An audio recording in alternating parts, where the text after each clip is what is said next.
Today's episode is all about creating a refreshing new space for my sitting room in our main grand living area.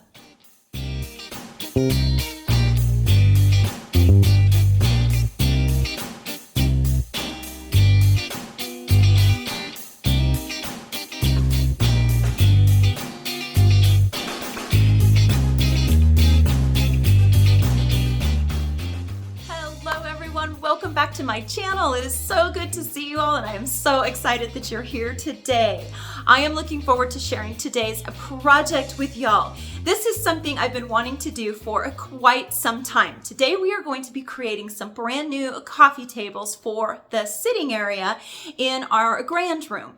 So if y'all have been with me for a while, you know that on our main floor, the living space is a very open concept area. So we have our kitchen, our dining room, and a small sitting area. And during the holidays, I realized that the coffee table I have in there is just way too big. It just takes up so much space. It encroaches on the couch, takes up a lot of leg room. So I came up with a fun design that I think is going to help open up that space a little bit, make it feel a little larger, and give us some more leg room when we're sitting on the couches, especially when I have a house full of people. All right, guys, so we're going to head out into the wood shop. Michael is going to help us work on these tables today. Well, actually, if I'm honest, Michael is actually going to be building these tables for me today because y'all know I am not such a good woodworker. Okay, my friends, I hope you have your DIY on and are ready to go build some coffee tables.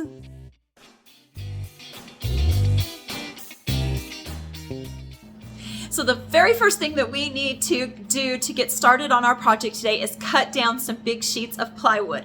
So Michael and I made a trip to Home Depot. We bought some great big sheets, so we need to just cut them down so that they are more manageable to work with.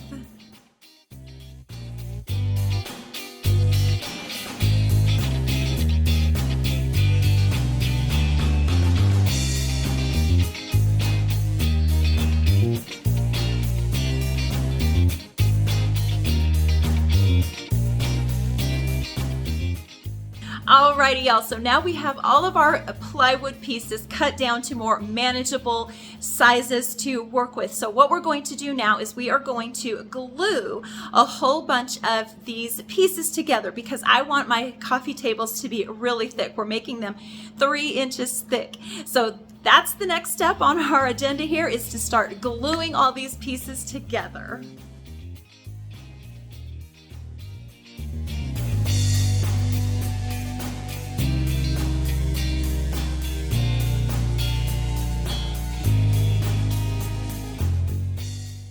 One thing I think is important to keep in mind here when you are gluing up a whole bunch of pieces of wood together is I do feel like it's important to spread your glue out, which is what Michael was doing with the little scraper. He was just kind of spreading it out all to the edges. And some of the glue will seep out, but that is perfectly fine. It's totally normal and okay that that happens. You just want to make sure that there is a good even layer of glue between all your glue ups.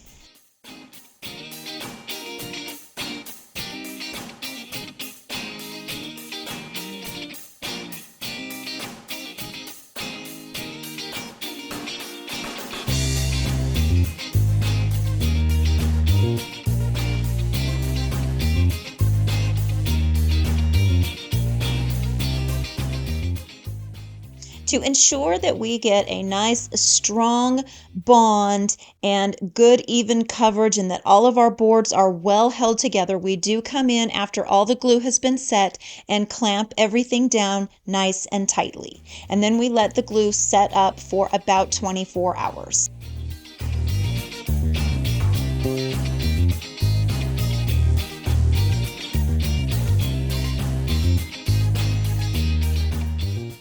Okay, so I want to make round coffee tables today. So now that we have all of our pieces glued up, the glue has completely set, we can go ahead and start getting some circles drawn onto these so we can make our coffee tables round. So Michael's going to pull out the compass and measure out some round circles for me. One of them is going to be 27 inches in diameter and the other is 15 inches in diameter.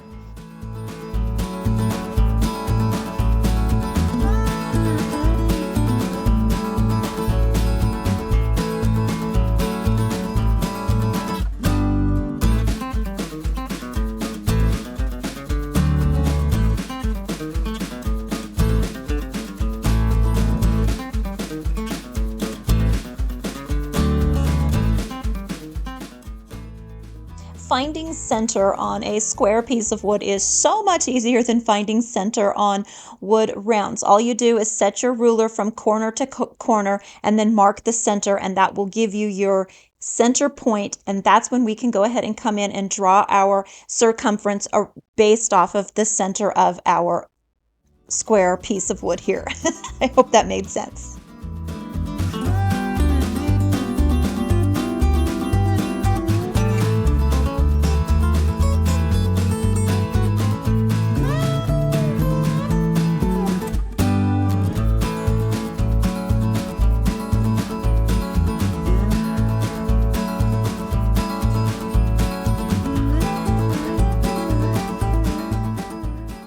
We have our circles drawn onto our wood pieces, so now what Michael's going to do is take the jigsaw and just cut a rough cut on these circles. And after we get the rough cut out, we'll take it over to our belt sander and then do the final fine sanding and fine tuning to these. And the belt sander, we use it to get a perfectly round shape on because you can use a saw, you can use a jigsaw to do this, but if you don't have a steady hand, you might not get a perfectly round shape. So we use the bandsaw to get our rough cut and then take it over to the sander to do the finishing touches.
Okay, so y'all know that with any DIY project, the best laid plans don't always work out the exact way that you intend for them to. So in our original design for these, we were going to put some edge banding around our wood rounds.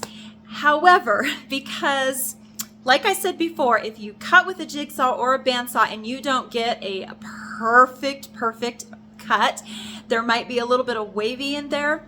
I will just tell you right now from experience, the edge banding doesn't work out so well. You'll get a lot of bubbles and some buckling. So we kind of threw out the whole edge banding idea, and I wanted to use the edge banding because, you know, we glued up plywood, and with plywood you can kind of see all of our glue ups, and I thought that would be a great way to cover it up. However, we decided not to, and we just went ahead and stained all of our pieces, and in the end they actually look kind of cool.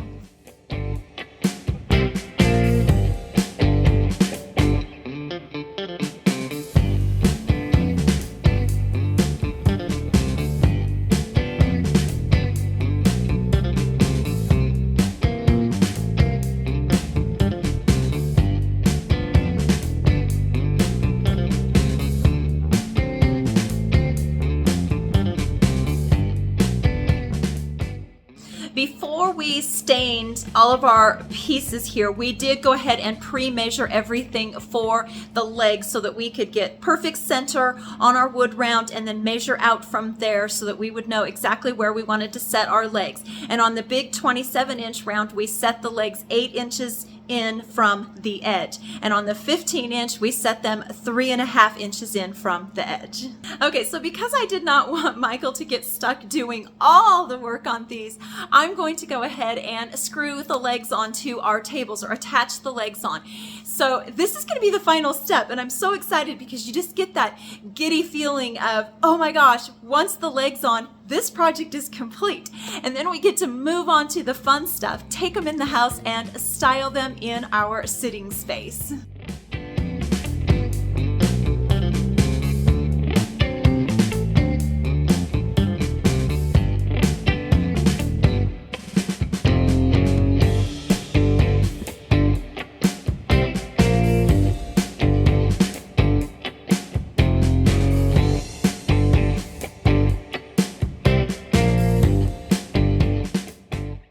Alrighty, y'all, we have the legs on our tables and now we get to take them in the house and get them set up and start styling. This is my absolute favorite part.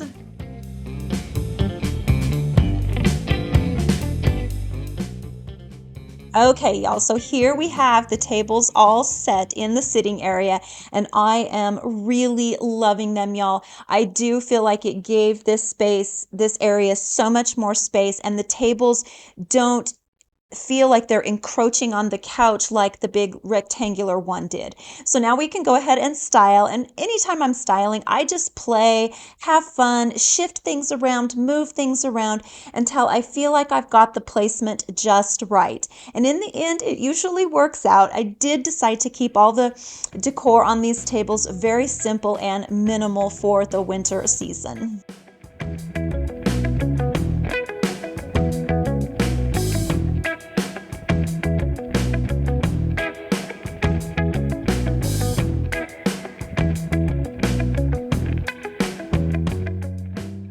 Alrighty, my dear friends, that is going to wrap up today's episode. Thank you all so much for being here with me today. I appreciate y'all so much. It means the world to me that you take time out of your day to come and hang with me.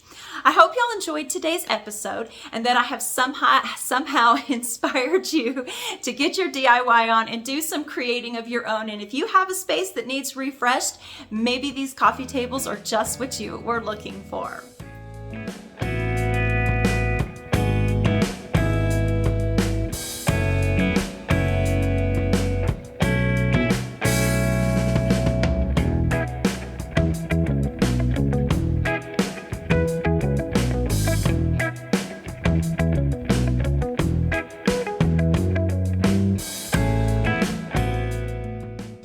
Okay, so that is it for today, but y'all come back and see me again next week. I look forward to seeing you. Until then, y'all take care, and I will see you soon. Bye! Oh man, I was so on a roll. That just didn't sound silly at all. Get it together, come on. That didn't even make sense, did it? It's gluing up, gluing up, gluing up. Don't think that's a word. Okay, take 10. No, this would be take like 30, I think.